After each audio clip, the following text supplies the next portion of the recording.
தின விழா கொண்டாடிட்டு இருக்கோமா? இன்னைக்கு என்ன தேதி?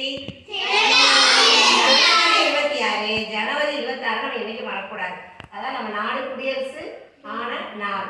நம்ம 77வது குடியரசு தின விழாவை நம்ம கொண்டாடிட்டு இருக்கோம். எத்தனாவது குடியரசு தினம்? 77வது.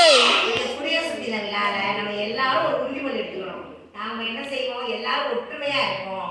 நம்ம நாட்டினுடைய அரசியலமைப்பு சட்டம் உருவான நாள் இல்லையா? அந்த அரசியலை உருவாக்கணும் டாக்டர் அம்பேத்கர். அதனால நம்ம அரசியலமைப்பு சட்டத்தை மதிச்சு எல்லாரும் என்ன செய்யணும்? ஒற்றுமையா நம்ம நாட்டுக்காக பாடுபட்ட தியாகிகளை நினைச்சு நம்மளும் அதே மாதிரி எல்லாரும் நம்ம அரசியல் சட்டத்தை மதிக்கணும். மதிக்கணும்னா என்ன அர்த்தம்? நம்ம இஷ்டத்துக்கு இருக்கக்கூடாது.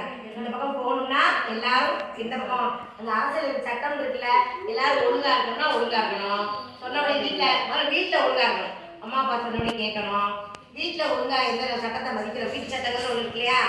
காலை 8 மணிக்கு எதிரி, எப்போ படு, தூங்கு, டீச்சர் என்ன சொல்கிறாங்க, போகணும்னு சொல்கிறோம்ல, அதை மதிக்கிற மாதிரி தான் நம்மளுடைய ஃபஸ்ட்டு நம்ம வீட்டை மதிக்கணும், பள்ளியை மதிக்கணும். அடுத்து நம்ம அரசியல் சட்டத்தையும் மதித்து எல்லாரும் ஒற்றுமையாக வாழணும். கண்டிப்பாக.